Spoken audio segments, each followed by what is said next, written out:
Assalamualaikum warahmatullahi wabarakatuh. Perkenalkan, kami dari kelas 11 ruang 1 dengan saya Rahma Melianti. Saya Sinjatika Putri. Saya Sharon Dakbari Pratista. Di sini kami akan menjelaskan dan memperagakan materi mengenai mekanisme kerja otot Sebagai pemenuhan tugas biologi dengan guru pengampu Ibu Sri Lestari, SPD. Selamat menyaksikan. Tujuan dari video ini adalah yang pertama memahami konsep dasar otot sinergis dan antagonis. Yang kedua meningkatkan pemahaman melalui praktik langsung. Yang ketiga menunjukkan pentingnya koordinasi otot dalam aktivitas sehari-hari. Yang terakhir meningkatkan keterampilan observasi dan analisis. Sebelumnya, tahukah kalian mengapa kita bisa bergerak? Kita bisa bergerak karena di dalam tubuh kita terdapat alat gerak aktif berupa otot dan alat gerak pasif yang bernama tulang.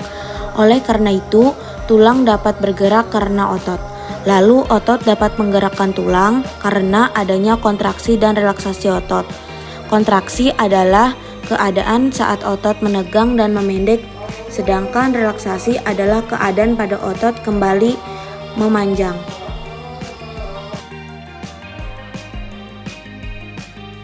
Apa itu otot rangka? Otot rangka adalah otot yang menempel pada tulang. Otot ini terbuat dari ratusan hingga ribuan serat otot dan sel otot rangka. Sel otot rangka berbentuk seperti lurik dan memiliki banyak inti sel. Oleh karena itu, otot rangka disebut juga otot lurik. Fungsi utama otot rangka adalah untuk menggerakkan serta menjaga postur dan keseimbangan tubuh. Selain itu, otot rangka juga berperan sebagai tempat penyimpanan asam amino yang dapat digunakan oleh organ tubuh untuk pembuatan protein. Otot rangka memiliki struktur yang kompleks terdiri dari beberapa lapisan dan ribuan serat otot. Struktur otot rangka antara lainnya 1. Tendon, bagian pangkal otot yang menempel ke tulang. 2. Epimisium, lapisan yang membungkus satu jaringan otot, filamen otot, serat otot yang mengandung aktin dan mision. 3. Fasciculus, sekumpulan serat pada otot, kompartemen, kumpulan fasciculus. 4.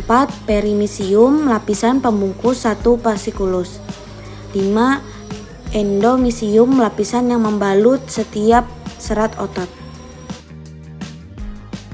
Sifat kerja otot. Sifat kerja otot dibagi menjadi gerak sinergis dan gerak antagonis. Gerak sinergis. Gerak sinergis adalah gerakan kedua otot atau lebih yang bekerja sama dalam satu arah. Gerak sinergis terjadi ketika otot-otot tersebut berkontraksi dan relaksasi secara bersamaan. Gerak antagonis. Gerak antagonis adalah gerakan dua otot yang berlawanan. Gerak antagonis terjadi ketika satu otot berkontraksi, maka otot lainnya relaksasi.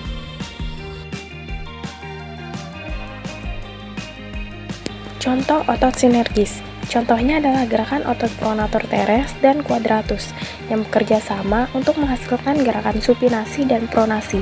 Supinasi adalah gerakan memutar telapak tangan ke atas, sedangkan pronasi adalah gerakan memutar telapak tangan ke bawah.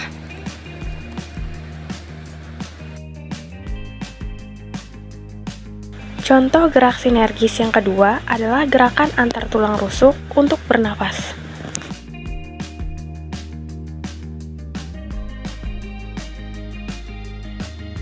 Contoh gerak antagonis. 1. Gerakan ekstensi. Gerakan ekstensi adalah gerakan perbesar sudut antara dua tulang atau bagian tubuh, sehingga kedua bagian tersebut akan menjauh satu sama lain. Contohnya seperti gerakan meluruskan tangan dan kaki, mengayunkan lengan ke belakang hingga jauh dari tubuh, dan mendongak ke atas, sehingga meningkatkan sudut antara kepala dan leher.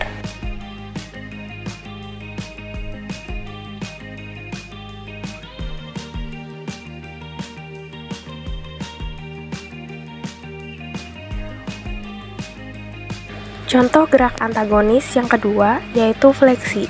Gerakan fleksi adalah gerakan perkecil sudut antara dua tulang atau bagian tubuh, sehingga kedua bagian tersebut bergerak mendekat satu sama lain. Misalnya, gerakan menekuk lengan, seperti saat kita mengangkat beban, sehingga lengan bawah dan lengan atas mendekat. menekuk kaki di lutut seperti saat jongkok, mengangkat lengan ke depan hingga di depan tubuh, dan menundukkan kepala hingga dagu mendekati dada.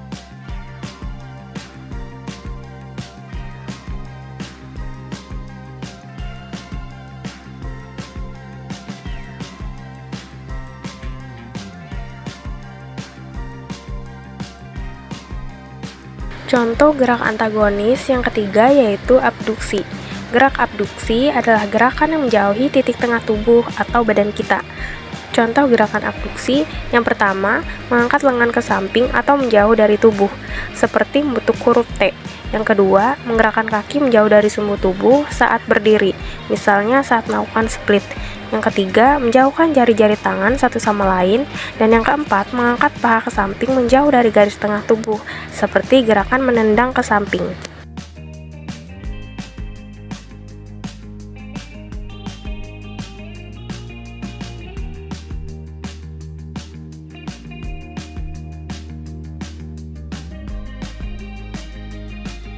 Contoh yang keempat adalah aduksi. Gerakan aduksi adalah gerakan yang mendekati titik tengah tubuh. Contoh dari gerakan aduksi yaitu yang pertama, menurunkan lengan yang semula terangkat ke samping hingga kembali ke posisi dekat dengan tubuh. Yang kedua, menutup kaki kembali ke posisi tegak lurus setelah gerakan split. Yang ketiga, mendekatkan jari-jari tangan atau kaki hingga rapat. Dan yang terakhir, menggerakkan paha kembali ke arah tubuh setelah diangkat atau ditendang ke samping.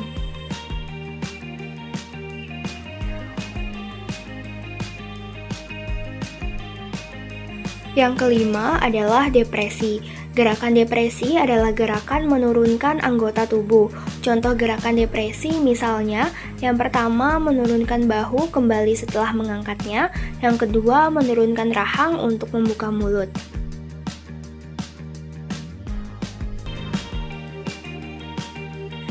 Yang keenam adalah elevasi. Gerakan elevasi adalah gerakan menaikkan anggota tubuh. Contoh gerakan elevasi yaitu mengangkat bahu seperti saat menunjukkan isyarat tidak tahu, menarik rahang untuk menutup mulut atau menggigit.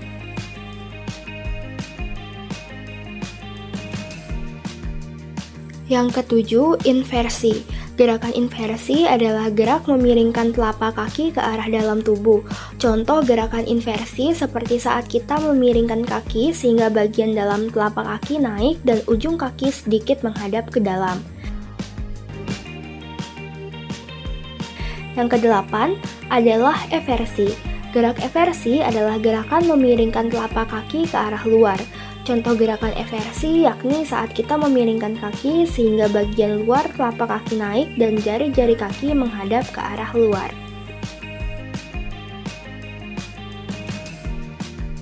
Gerakan bicep dan tricep.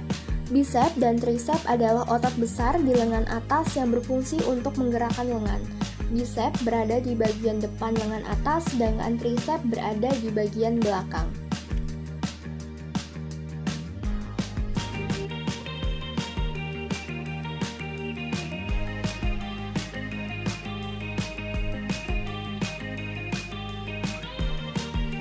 Kesimpulannya adalah kerja otot dalam tubuh manusia dibedakan menjadi sinergis dan antagonis. Otot sinergis bekerja bersama dalam satu arah untuk menghasilkan gerakan yang lebih efektif, sedangkan otot antagonis bekerja secara berlawanan untuk mengontrol dan menyeimbangkan gerakan. Contohnya, saat lengan ditekuk, otot bicep berkontraksi sementara otot tricep meregang. Interaksi antara otot-otot ini sangat penting dalam aktivitas sehari-hari, memungkinkan tubuh bergerak dengan fleksibilitas, kekuatan, dan koordinasi yang baik. Sekian video dari kami. Semoga bermanfaat. Wassalamualaikum Wassalamualaikum warahmatullahi wabarakatuh.